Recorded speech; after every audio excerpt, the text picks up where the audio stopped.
नमस्कार बच्चों, विज्ञान की क्लास में आपका पुनः स्वागत है। आज हम विज्ञान के कक्षा 8 के पाठ 5 सूक्ष्म जीवों का वर्गीकरण एवं उनके परिचय के बारे में विस्तार से जानेंगे। इससे पहले वाले भाग में हमने सूक्ष्म जीवों का संक्षेप में परिचय एवं वर्गीकरण को जाना था। आज के भाग में हम जानेंगे कि सूक्ष्म जीव हमारे लिए लाभकारी हैं या हानिकारक, तथा आज हम ये भी जानेंगे कि सूक्ष्म जीवों से जंतुओं में, पौधों में और मनुष्यों में कौन कौन से रोग होते हैं तथा सूक्ष्म जीवों द्वारा होने वाले रोगों से बचाव के बारे में भी आज हम जानकारी लेंगे। तो पाठ को शुरू करने से पहले बच्चों जरा हम ये पता कर लेते हैं कि इसके पिछले वाले भाग में आपने क्या जाना था और क्या समझा था। तो हमने समझा था कि सूक्ष्म जीव 5 प्रकार के होते हैं, जिसमें पहला प्रकार है जीवाणु, जिसको हम बैक्टीरिया बोलते हैं। दूसरा प्रकार है प्रोटोजोआ। तीसरे प्रकार का सूक्ष्म जीव हमने जाना विषाणु और चौथे प्रकार का फंगी यानी कि कवक। पांचवें प्रकार का जो सूक्ष्म जीव था वो था शैवाल, जिसको हम एल्गी भी बोलते हैं। तो इन 5 प्रकार के सूक्ष्म जीवों के बारे में हमने पिछले भाग में जाना था और उनके प्रकारों के बारे में तथा परिचय के बारे में हमने पूरी तरह से समझा था। बच्चों, आज मैं आपसे पूछना चाहती हूँ कि जिस तरह से पिछले भाग में आपने जाना कि ये हमारे लिए सूक्ष्म जीव लाभकारी भी होते हैं और हानिकारक भी होते हैं, तो जरा सोच के बताइए ये कहाँ कहाँ हमारे लिए लाभदायक हुए और कैसे कैसे हमारे लिए दैनिक जीवन में ये हानिकारक हुए। तो क्या सोचकर बच्चों आप बता पाएंगे कि किस तरह से हमारे लिए हानिकारक हैं और लाभकारी हैं? चलिए हम आगे बढ़ते हुए इसके बारे में पता लगाते हैं। सूक्ष्म जीव हमारे लिए कई तरह से लाभदायक होते हैं। नंबर 1, ये प्रतिजैविक दवाएं बनाने में बहुत ही ज़्यादा अपनी महत्वपूर्ण भूमिका अदा करते हैं।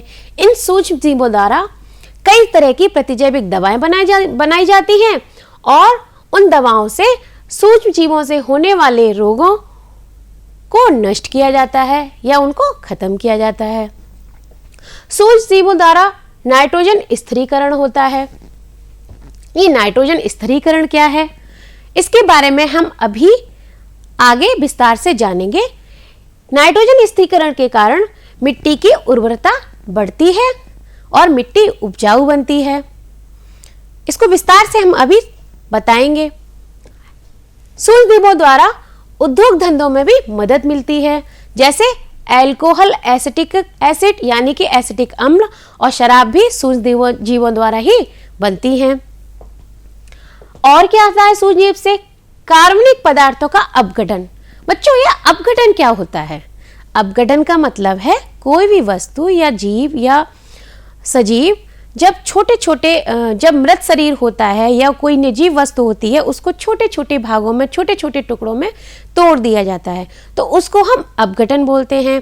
तो इसी तरह से जब किसी जीव जंतु के मृत शरीर होते हैं, उनको छोटे छोटे भागों में तोड़ दिया जाता है और उनको बिल्कुल सरल पदार्थों में परिवर्तित कर दिया जाता है, जिससे कि वो मिट्टी के रूप में परिवर्तित हो जाते हैं और वहाँ की मिट्टी बहुत ही उपजाऊ हो जाती है। तो इस तरह से हमारा पर्यावरण भी शुद्ध होता है। तो बच्चों, ये भी सूक्ष्म जीव के द्वारा ही संभव हो पाता है। और सूक्ष्म जीव क्या करते हैं? भाई, सूक्ष्म जीव भोजन के रूप में भी हमारी मदद करते हैं। ये हमने पिछले भाग में जाना था, जैसे कि वो दही, ब्रेड, केक, इडली और मशरूम बनाने में मदद करते हैं, जिन्हें हम बड़े ही चाव से खाते हैं। और सूक्ष्म जीवों द्वारा क्या होता है? आनुवंशिक अभियांत्रिकी यानी कि जेनेटिक इंजीनियरिंग। ये क्या होता है? जेनेटिक इंजीनियरिंग एक ऐसी टेक्नोलॉजी है जिसमें हम किसी जीव के जीनोम में परिवर्तन करते हैं और उससे कोई नया जीव या जीनोम बना देते हैं। तो ये टेक्नोलॉजी जेनेटिक इंजीनियरिंग या आनुवंशिक अभियांत्रिकी कहलाती है। जैसे कि ईस्ट, ये प्राकृतिक तरह से भी होता है और आर्टिफिशियल तरीके से, यानी कि किसी केमिकल या रासायनिक पदार्थ के द्वारा भी इसको संभव किया जा सकता है। ई कोलाई इस तरह के जो जीनोम होते हैं वो जेनेटिक इंजीनियरिंग द्वारा बनते हैं। बच्चों, खमीर यानी कि ईस्ट तो आपने अपने आसपास देखा ही होगा, सोच के बताइए जरा। तो कभी आपने नान रोटी खाई है या कभी आपने भटूरे खाए हैं? जी हाँ, वो जो भटूरे हैं वो भी इसी प्रोसेस का हिस्सा हैं। वो जो भटूरे का जो आटा बनता है वो भी खमीर के द्वारा ही बनता है। ये एक ऐसी प्रोसेस है जिसमें हम बेकिंग सोडा डालकर उस आटे में कार्बन डाइऑक्साइड के बुलबुले ऊपर उठते हैं और जिससे वो आटा बहुत ही स्पंजी और मुलायम हो जाता है और उससे हम गर्मा गर्म भटूरे बना पाते हैं। तो ये हुई जेनेटिक इंजीनियरिंग। ये प्राकृतिक तरीके से भी होती है और आर्टिफिशियल तरीके से भी। तो बच्चों, ये तो हुए लाभ जो हमें सूक्ष्म जीवों से होते हैं। अब हम बात कर लेते हैं सूक्ष्म जीवों के द्वारा होने वाली हानियों के बारे में। तो सूक्ष्म जीव से कौन कौन सी हानियां होती हैं, जरा हम इन पर भी विचार कर लें। बच्चों, सूक्ष्म जीवों से कई तरह की हानियां हमारे जीवन में होती हैं। सूक्ष्म जीवों द्वारा हमारा भोजन, खाने के पदार्थ वो पूरी तरह से दूषित हो जाते हैं, जो खाने योग्य नहीं होते, और उससे हमें हैजा, पेचिस, अन्य तरह की बीमारियां हो जाती हैं। बच्चों, सूक्ष्म जीव से मलेरिया जैसे रोग भी होते हैं, जो हमने पिछले भाग में पढ़ा था। वो एक प्रोटोजोआ के द्वारा होता है। और ऐसे और भी कई ऐसी बीमारियां हैं जो हमें सूक्ष्म जीव के द्वारा होती हैं। बच्चों, जानवरों में भी सूक्ष्म जीव के द्वारा कई तरह के रोग हो जाते हैं। जैसे गाय में खुरपका और मुंहपका। जो गांव के बच्चे हैं उन्होंने ये शब्द सुने होंगे, खुरपका और मुंहपका, यानी कि जो जंतु होते हैं उनके खुर और मुंह पक जाते हैं, उनमें पस भर जाता है। तो वो बीमारियां सूक्ष्म जीव के द्वारा ही होती हैं। बच्चों, सूक्ष्म जीव के द्वारा मनुष्य और जानवर में एंथ्रेक्स रोग हो जाता है, जो बहुत ही घातक होता है। वो बैसिलस एंथ्रेसिस जीवाणु के द्वारा होता है, यानी कि उस बैक्टीरिया का क्या नाम है? जीवाणु को हम बैक्टीरिया भी बोलते हैं। क्या नाम है उसका? Bacillus anthracis. तो बच्चों, यहां हमने जाना कि सूक्ष्म जीव से कौन कौन सी हानियां होती हैं। अब हानियों के बारे में हमने जान लिया, तो निश्चित ही इसके कुछ बचाव भी होंगे, इनसे बचने के तरीके भी होते होंगे। बिल्कुल, आप बिल्कुल ठीक सोच रहे हैं। हम इन हानियों से बच सकते हैं, लेकिन उनके लिए हमें बहुत ही प्रयास करने पड़ेंगे और कुछ सतर्कता रखनी पड़ेगी। वो कैसे, जरा हम यहाँ आपको समझाते हैं। बच्चों, आपने कभी कभी देखा होगा कि आपकी किताबों में पेज खराब हो जाते हैं, उनमें कुछ फफूंदी सी आ जाती है।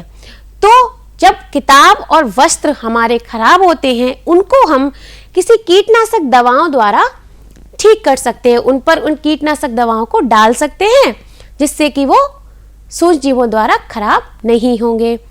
कभी कभी जो चमड़े की वस्तुएं होती हैं, जैसे कि आपके जूते हो गए या आपके कपड़े हो गए, उनको हम धूप में सुखाकर भी सही रख सकते हैं और लंबे समय तक उनको चला सकते हैं। बच्चों, कभी कभी हमारा भोजन खराब हो जाता है। अगर हम उसे खुला रख दें और बाहर ही रख दें तो कुछ समय बाद वो खराब हो जाता है। तो क्या उसको सही लंबे समय तक चलाने का कोई तरीका है? बिल्कुल। बच्चों, एक बात मैं यहाँ पर बताना चाहूंगी कि सूक्ष्म जीव जो होते हैं वो बहुत ज़्यादा ठंडी जगह पर और बहुत ज़्यादा गर्म जगह पर वृद्धि नहीं कर पाते। उनकी संख्या में वृद्धि बहुत ठंडे स्थान पर और बहुत ज़्यादा गर्म स्थान पर बिल्कुल नहीं होती। तो इसीलिए अगर हम अपने खाने को फ्रिज यानी कि रेफ्रिजरेटर में रख देंगे तो वहाँ वो सुरक्षित लंबे समय तक चल सकता है और हम उसका उपयोग लंबे समय तक कर सकते हैं। सूक्ष्म जीवों से अगर हम फल सब्जियों को बचाना चाहें, हमें ज़्यादा दिनों तक अगर चलाने हैं फलों को, तो हमें उनको धोकर अच्छे से सुखाकर रखना होगा, ताकि वो लंबे समय तक चल जाएं। अगर हम उनको नहीं धुलेंगे तो उसमें जो सूक्ष्म जीव पहले से हैं वो उनको और खराब कर देंगे, तो फल हमारे ज़्यादा दिनों तक नहीं चल पाएंगे। तो इस तरह से फल और सब्जियों को हम अच्छे से धोकर ज़्यादा समय तक चला सकते हैं। बच्चों, हम भोजन को उबाल कर भी सुरक्षित रखते हैं। अगर हम भोजन को कम उबालें और कम पकाएं तो भोजन जल्दी खराब हो जाता है। जैसा कि कभी कभी आपके घर हुआ होगा, कभी कभी आपका दूध घर में फट जाता होगा। वो कैसे होता है? क्योंकि हम दूध को ठीक से नहीं उबालते। जब हम उसको अच्छे से उबालेंगे, अच्छे से गर्म करेंगे तो वो ज़्यादा समय तक चलेगा। तो इसी तरह हम भोजन को ठीक से पकाएं और उबाल कर रखें तो वो लंबे समय तक चलता है। बच्चों, हमें बासी और बचा हुआ खाना नहीं खाना चाहिए। अगर हम ऐसा करते हैं तो निश्चित ही हम बीमार पड़ जाएंगे। तो बीमारी से अगर हमें बचना है तो हमें बासा खाना और बचा हुआ खाना बिल्कुल नहीं खाना। बच्चों, पाश्चराइजेशन विधि द्वारा भी हम भोज्य पदार्थों को बचा सकते हैं। इस विधि के अंतर्गत हम किसी भी भोज्य पदार्थ को, जैसे कि दूध को, हम बहुत हाई टेम्परेचर तक उसको उबालते हैं, जिससे क्या होता है वो उसमें सूक्ष्म जीव जल्दी से नहीं वृद्धि करते और हमारा दूध काफी लंबे समय तक चलता रहता है। बच्चों, अब हम बात करते हैं परिरक्षण की। ये क्या होता है? ये परिरक्षण क्या होता है? परिरक्षण एक ऐसी विधि है जिसमें नमक, तेल, सिरका, चीनी आदि पदार्थों का उपयोग करके हम बहुत सारे भोज्य पदार्थों को लंबे समय तक, यानी कि 1 या 2 साल तक भी सुरक्षित रख सकते हैं। वो कैसे?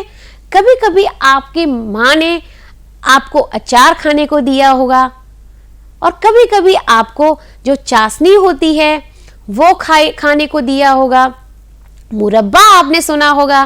तो ये सब चीजें इतने लंबे समय तक कैसे बची रहती है? कभी आपने उस पर ध्यान दिया है? जी हाँ, वो परिरक्षण विधि के द्वारा ही सुरक्षित रहती हैं। क्योंकि परिरक्षण विधि से जब हम उसमें किसी भोज्य पदार्थ में तेल, नमक, चीनी, सिरका आदि डालते हैं तो वो भोज्य पदार्थ काफी लंबे समय तक चलता है और वो खराब नहीं होता। तो आपने देखा होगा कि जब आप अचार खाते हो तो उसमें बहुत सारा तेल और बहुत सारा नमक पड़ा होता है, जिसकी वजह से वो आम का अचार या मुरब्बे का ये बहुत लंबे समय तक चलते रहते हैं। क्या आप साधारण आम को 1 साल तक चला सकते हो? बिल्कुल नहीं। तो इसके लिए आपको उसमें कुछ नमक, तेल या इस तरह की जो परिरक्षण में विधियों में जो पदार्थ उपयोग में लाए जाते हैं उनका उपयोग करके हम उन पदार्थों को लंबे समय तक चला सकते हैं। कभी कभी लकड़ी को सुरक्षित रखने के लिए हम उस पर पेंट करके या वार्निश करके भी सुरक्षित रख सकते हैं। तो बच्चों, ये तो हो गए सूक्ष्म जीवों से बचाव। अब हम बात करते हैं कि सूक्ष्म जीवों से पौधों में कौन कौन से रोग हो जाते हैं। तो चलिए उसकी जानकारी हम यहां से करते हैं। नींबू में कैंकर रोग होता है, जिसे हम सिट्रस कैंकर भी बोलते हैं। वो जीवाणुओं के द्वारा होता है। इस रोग में पत्तियां, शाखाएं और फूल, फल सभी पूरी तरह से प्रभावित हो जाते हैं और पौधा खराब हो जाता है। दूसरे नंबर पे हम यहाँ देख रहे हैं गेहूं की रस्ट। रस्ट का मतलब होता है जंग, यानी कि इसको हम गेरुई रोग भी बोलते हैं। ये कवक के द्वारा होता है। इसमें पत्तियां पीली पड़ जाती हैं और बाद में वो गिर जाती हैं, जैसा कि आप यहाँ देख पा रहे हैं। अगला रोग है पौधों में भिंडी की पीत। ये रोग भिंडी में होता है, ये विषाणु के कारण होता है। इस रोग में पत्तियों की जो सिराएं हैं वो पहले पीली पड़ती हैं और उसके बाद धीरे धीरे पूरी पत्तियां ही पीली पड़ जाती हैं और इस तरह से फल भी पीले पड़ जाते हैं, जिस तरह से आप चित्र में यहाँ देख पा रहे हैं। अगला रोग है तंबाकू का मोज़ेक रोग। वो भी विषाणु के कारण होता है। इसमें पत्तियां पूरी तरह से सूख जाती हैं और यहाँ तक कि उसमें क्लोरोफिल पूरी तरह से नष्ट हो जाता है, यानी कि उसका हरापन है वो पूरी तरह से खत्म हो जाता है। तो अगला रोग है आलू का विल्ट। इसको हम रिंग डिसीज भी बोलते हैं। बच्चों, ये जीवाणु के कारण होता है। इसमें जो आलू है उसके जाइलम में भूरे रंग के छल्ले, जैसा कि आप यहाँ देख पा रहे हैं, वो भूरे रंग के छल्ले पड़ जाते हैं। तो इस तरह से पौधों में भी सूक्ष्म जीव द्वारा कई तरह की बीमारियां होती हैं। आप अपने आसपास जाकर, अपने पास के खेतों में जाकर इस तरह की बीमारियां का अवलोकन कर सकते हो और इन बीमारियों को देख सकते हो। तो बच्चों, अब जो मनुष्यों में बीमारियां होती हैं उनके बारे में भी हम बात कर लेते हैं कि उनका बचाव हम कैसे कर सकते हैं। चलिए बच्चों, जैसा कि हम जानते हैं कि सूक्ष्म जीवों से मलेरिया, डेंगू, चिकनगुनिया, कई तरह की बीमारियां हो जाती हैं। तो उनके लिए हमें क्या करना चाहिए? उनके लिए हमें मच्छर रोधी जो कीटनाशक दवाएं हैं उनका प्रयोग करना चाहिए और गड्ढों और खेतों में नीम की खली का प्रयोग करना चाहिए। इससे क्या होगा? इससे वो मच्छर वहां से दूर भाग जाएंगे और आपके आसपास के वातावरण में नहीं रहेंगे, तो आपको काटेंगे नहीं। जब आप वो काटेंगे नहीं तो आपको मच्छर से होने वाली बीमारियां नहीं होंगी। तो बच्चों, हमें क्या करना है? हमें मच्छरों से बचने के लिए जो मच्छरों के ऑइंटमेंट आते हैं, क्रीम आती हैं, हम मच्छरदानी का भी प्रयोग कर सकते हैं। और कई तरह की ऐसे आजकल मार्केट में चीज़ें आ रही हैं जिससे हम मच्छरों को दूर भगा सकते हैं और हम इस तरह से मच्छरों से काटने वाली बीमारियों से बच सकते हैं। और हम कैसे बच सकते हैं इन बीमारियों से? हम अपने शरीर को पूरी तरह से ढक कर रखें। जब हम बाहर जाएं तो हम फुल आस्तीन के कपड़े पहने, हम पूरी तरह से अपने शरीर को ढक कर रखें। तो क्या होगा? मच्छर हमारे शरीर पर नहीं बैठ पाएंगे और हमें नहीं काट पाएंगे। तो इस तरह से हम बीमारियों से बच पाएंगे। हैजा और पेचिस जैसी जो बीमारियां हैं वो दूषित भोजन और जल के कारण होती हैं। तो हमें क्या करना होगा बच्चों? हमें करना होगा कि हमें हमेशा शुद्ध और स्वच्छ भोजन लेना होगा और शुद्ध और स्वच्छ जल भी लेना होगा। तभी हम हैजा और पेचिस जैसी बीमारियों से बच सकते हैं। लेकिन बच्चों, इतना भी काफ़ी नहीं है। क्या हम शुद्ध और स्वच्छ जल लें और हम इन बीमारियों से बच जाएं? ऐसा पॉसिबल है? अगर हम वही चीज़ें गंदे हाथों से लें तो क्या हम इन बीमारियों से बच सकते हैं? बिल्कुल नहीं। हमें अपने हाथों को भी स्वच्छ रखना होगा, तभी हम इन बीमारियों से, हैजा और पेचिस जैसी बीमारियों से बच सकते हैं। अर्थात हमें स्वच्छ जल, स्वच्छ भोजन और स्वच्छ हाथ भी रखने पड़ेंगे और हम इन बीमारियों से दूर रहेंगे। तो बच्चों, सिर्फ स्वच्छ खाना खाने से, स्वच्छ जल पीने से ही हम सुरक्षित नहीं रहेंगे। हमें अपना शरीर भी स्वच्छ रखना पड़ेगा। हमें रोज नहाना चाहिए, हमें अपने शरीर की सफाई करनी चाहिए, हमें अपने हाथों को साबुन से धुलना चाहिए। और यही नहीं, जब हमें खांसी आए या कोई व्यक्ति सामने वाला खांस रहा है तो उससे भी हमें बचाव करना है। और जब हमें खुद को खांसी आए तो हमेशा हमें रुमाल का इस्तेमाल करना है। तो इस तरह से हम इन बीमारियों से बच सकते हैं। और एक अंतिम उपाय, टीकाकरण। बच्चों, ये टीकाकरण क्या होता है?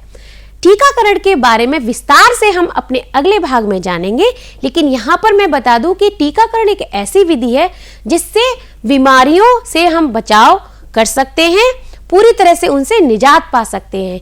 ये टीकाकरण एक तरह के इंजेक्शन और कुछ दवाएं होती हैं जो पी जाती हैं या इंजेक्शंस लगते हैं जिनके द्वारा हम घातक बीमारियों से बच सकते हैं। तो टीकाकरण के बारे में विस्तार से अपने अगले भाग में जानेंगे। तो बच्चों, ये तो रहे रोगों से बचाव के उपाय। तो अब कुछ सूक्ष्म जीवों के बारे में रोचक जानकारियां जान लेते हैं। बच्चों, जैसा कि आप यहां देख रहे हो, एक चित्र है जिसमें कुछ यहां पर गांठें लगी हुई हैं इस तरह से। तो क्या आप समझ पा रहे हैं ये क्या है? जैसा कि यहां लिखा हुआ है फलीदार पौधा, यानी कि लेगुमिनस प्लांट। ये लेगुमिनस प्लांट क्या होते हैं? ये लेगुमिनस प्लांट वो होते हैं जिनकी जड़ों में कुछ गांठें होती हैं और उन गांठों पर कुछ सूक्ष्म जीव उन गांठों के ऊपर या उनके आसपास की मिट्टी में कुछ सूक्ष्मजीव पाए जाते हैं। उन सूक्ष्मजीवों को हम राइजोबियम जीवाणु भी कहते हैं। तो ये नाइट्रोजन स्थिरीकरण क्या है, जैसा कि हमने अपने अभी कुछ देर पहले सुना था, तो अब मैं उसको विस्तार से यहाँ पर बता रही हूँ।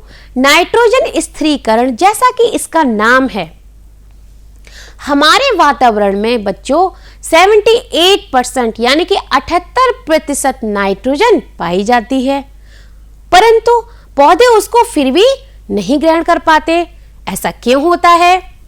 ऐसा बच्चों इसलिए होता है क्योंकि जो 78% नाइट्रोजन है वो पूरी मुक्त अवस्था में वातावरण में पाई जाती है, लेकिन पौधे उसको मुक्त अवस्था में ग्रहण नहीं कर पाते। इसके लिए नाइट्रोजन को स्थिर होना पड़ेगा, यानी कि नाइट्रोजन को स्थिर रखने की प्रक्रिया, यानी कि मुक्त अवस्था से यौगिक में परिवर्तन करने की प्रक्रिया को नाइट्रोजन स्थिरीकरण कहते हैं। तो जो नाइट्रोजन होती है, जब हम उसको स्थिर करते हैं या यौगिक के रूप में परिवर्तित करते हैं, तो वो नाइट्रोजन से नाइट्रेट या और नाइट्राइट, नाइट्रेट मतलब NO3 और नाइट्राइट मतलब NO2 में परिवर्तित हो जाती है। जब वो नाइट्रोजन स्थिरीकरण हो जाता है, तब वो नाइट्रोजन, जो वातावरण की नाइट्रोजन होती है, वो पौधों की जड़ों में या आसपास की मिट्टी में आ जाती है। तो इस तरह के फलीदार पौधे हैं, वो उस नाइट्रोजन का उपयोग करके प्रोटीन संश्लेषण करते हैं।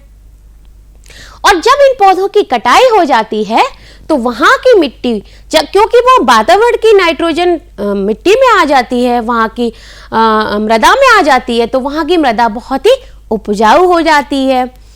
तो इसलिए इन फलीदार पौधों की फसल करना बहुत ही आवश्यक हो जाता है।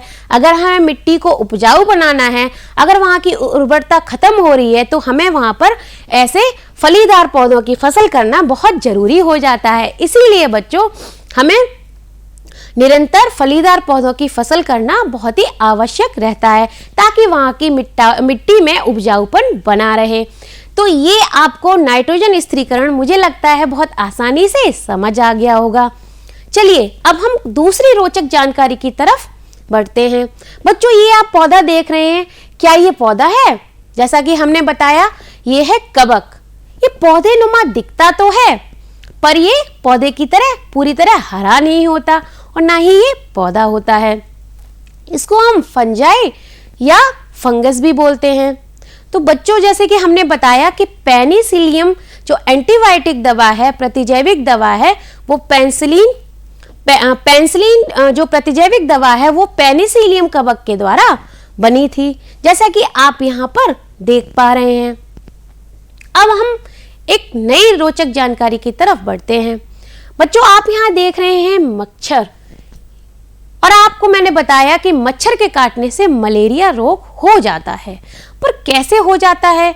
सूक्ष्मजीव कहाँ से आ जाते हैं? वो कैसे हमारे अंदर चले जाते हैं और हम बीमार पड़ जाते हैं, हमें बुखार आ जाता है?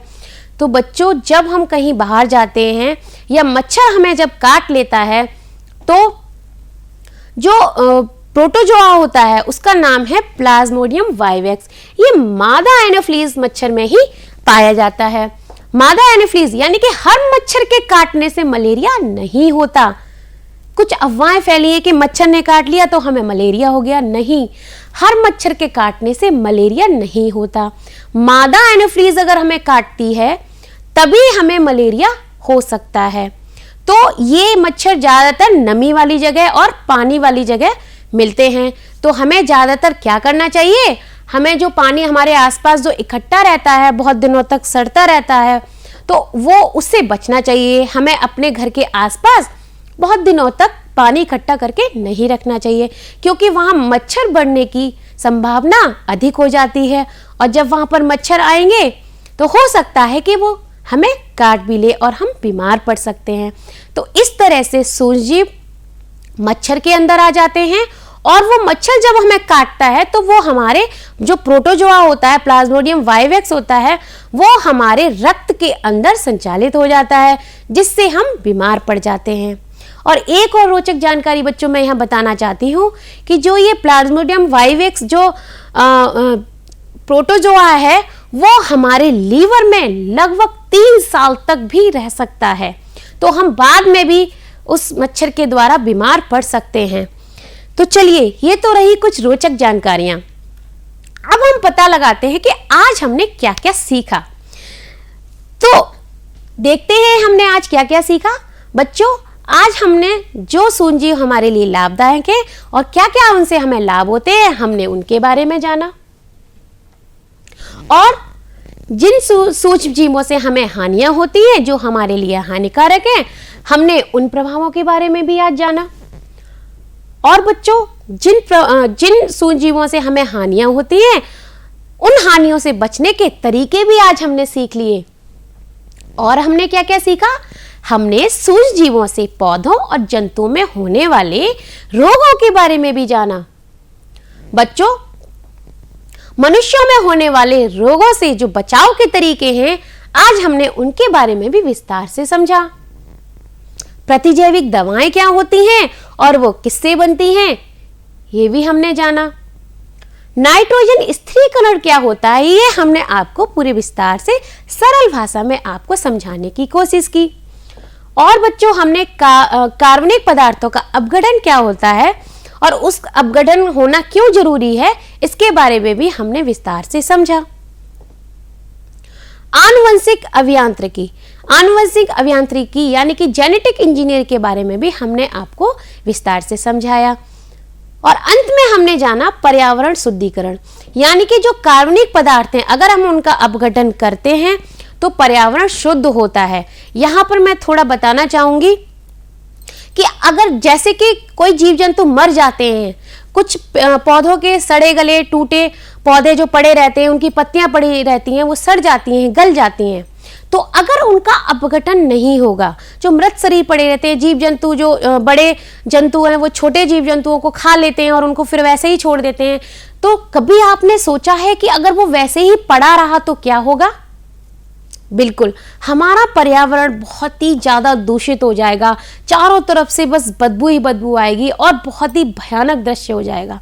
अगर उन शरीरों का अपघटन नहीं हुआ, यानी कि सूक्ष्मजीव जो उनको अपघटित करते हैं, उनको छोटे छोटे छोटे टुकड़ों में तोड़ते रहते हैं और उनको मिट्टी के रूप में परिवर्तित कर देते हैं, जिससे कि हमारा पर्यावरण शुद्ध रहता है। अगर वो उसी अवस्था में पड़े रहे तो हमारा पर्यावरण बहुत ही दूषित हो जाएगा। तो इस तरह से ये जो अपघटन है वो हमारे पर्यावरण को शुद्ध करने में बहुत मदद करता है। तो बच्चों, आज हमने बहुत कुछ सीखा। चलिए पता लगाते हैं कि आपने आज क्या क्या समझ पाए। मच्छर के काटने से मनुष्य में होने वाली बीमारियां क्या आपको याद हैं? अगर आपने हमारी क्लास को ध्यान से आज सुना होगा तो आप निश्चित ही मच्छर के काटने से मनुष्य में होने वाली बीमारियों के बारे में बता सकते हो। हाँ जी बच्चों, आप बिल्कुल सही सोच रहे हो। जैसे कि मलेरिया। लाभदायक सूक्ष्मजीवों के प्रभाव, यानी कि सूक्ष्मजीव हमारे लिए कहाँ कहाँ लाभदायक है, ये आपने जाना। तो कोई बता सकता है? जी हाँ, आप निश्चित ही सही सोच रहे हैं। सूक्ष्मजीवों से बहुत सारे लाभ होते हैं। उनसे प्रतिजैविक दवाएं बनाई जाती हैं, वो उद्योगों में भी हमारी मदद करते हैं, वो पर्यावरण को शुद्ध करते हैं, भोज्य पदार्थों में भी उपयोग में आते हैं। तो इस तरह से वो हमारे लिए लाभकारी होते हैं। बच्चों, आपने क्या जो हमने समझाया आज, अशुद्ध जल और भोजन से कौन कौन से रोग हो जाते हैं, तो आप सही सोच रहे हैं। हाँ, पेचिस और हैजा जैसी जो रोग हैं वो अशुद्ध जल और भोजन से होते हैं। मच्छर से काटने पे जो बीमारियां होती हैं उनसे कैसे बचा जा सकता है, आप लोगों को ठीक से समझ आ गया होगा, क्योंकि हमने इस पर आज विस्तार से चर्चा की। और अंत में पौधों में सूक्ष्मजीवों द्वारा होने वाले रोग तथा जंतुओं में सूक्ष्मजीवों द्वारा होने वाले रोग के बारे में तो आपको अच्छे से समझ आ गया होगा। चलिए अब हम बात कर लेते हैं गृह कार्य की। यहाँ पर कुछ गृह कार्य मैंने दिया है, आपको वो अपनी कॉपी पर करना है। यहाँ पर कुछ क्वेश्चंस हैं, उनके विकल्प दिए गए हैं और जो विकल्प सही है उस पर आपको टिक लगाना है। हैजा और पेचिस जैसी बीमारियों से बचने के क्या करना चाहिए? साफ कपड़े पहनना चाहिए, अधिकांश शरीर को ढककर रखना चाहिए, शुद्ध जल और भोजन का प्रयोग करना चाहिए या टीकाकरण करवाना चाहिए। तो इनमें से जो भी आपको सही उत्तर समझ आ रहा है उस पर आप टिक लगाएंगे। अगला क्वेश्चन है, नींबू में कैंकर रोग किस सूक्ष्मजीव द्वारा होता है? क्या वो विषाणु द्वारा होता है, क्या वो कवक द्वारा होता है, क्या वो शैवाल द्वारा होता है या जीवाणु द्वारा होता है? आपको इसमें से जो भी विकल्प सही लगता है वो आप टिक लगाइएगा। अंतिम क्वेश्चन है, एंथ्रेक्स रोग किसके कारण होता है? एंथ्रेक्स रोग किस में होता है? पौधों में होता है या जंतुओं में होता है, मनुष्यों में होता है या जंतु और मनुष्य दोनों में होता है? तो इनमें आपको जो भी सही उत्तर लगता है उस पर आप टिक लगाएंगे। अब आ जाती है प्रोजेक्ट की बारी। बच्चों, आपको क्या करना है, पौधों में होने वाले रोगों के बारे में आपको आसपास जाकर अपने बड़े बुजुर्गों से पूछना है और पता लगाना है कि पौधों में सूक्ष्म जीवों से कौन कौन से रोग होते हैं और इनकी एक सूची बनानी है और उस सूची को एक चार्ट पर प्रदर्शित करना है। उस चार्ट को आप अच्छे से रंग भरेंगे और बहुत ही सुंदर बनाएंगे और इस कार्य को करने में आपको बहुत ही मजा आएगा। और अब बात करते हैं हम अगले प्रोजेक्ट की। इसमें बच्चों आपको क्या करना है, जो उपयोगी सूक्ष्मजीव हैं और जो हानिकारक सूक्ष्मजीव हैं उनके उदाहरण देते हुए उनके प्रभावों के बारे में भी आपको सूचीबद्ध करना है और फिर उनका चार्ट बनाना है। उसको भी आपको रंगीन कलरों से सुंदर सा सजाना है, तो इस कार्य में भी आपको अच्छा लगेगा। तो जैसे कि मैंने आपको यहाँ पर किया हुआ है, मैंने पौधों में सूक्ष्मजीवों द्वारा होने वाले रोग यहाँ पर प्रदर्शित किया, फिर वो किस तरह से कौन कौन से सूक्ष्मजीवों द्वारा कौन कौन से रोग होते हैं उनके सामने प्रदर्शित किया है। इस तरह से आप मदद ले सकते हैं और इस प्रोजेक्ट को पूरी तरह से कर सकते हैं। इस कार्य में आपको बहुत ही अच्छा लगेगा। तो बच्चों, आज के लिए बस इतना ही। धन्यवाद। मिलते हैं अपनी अगली क्लास में।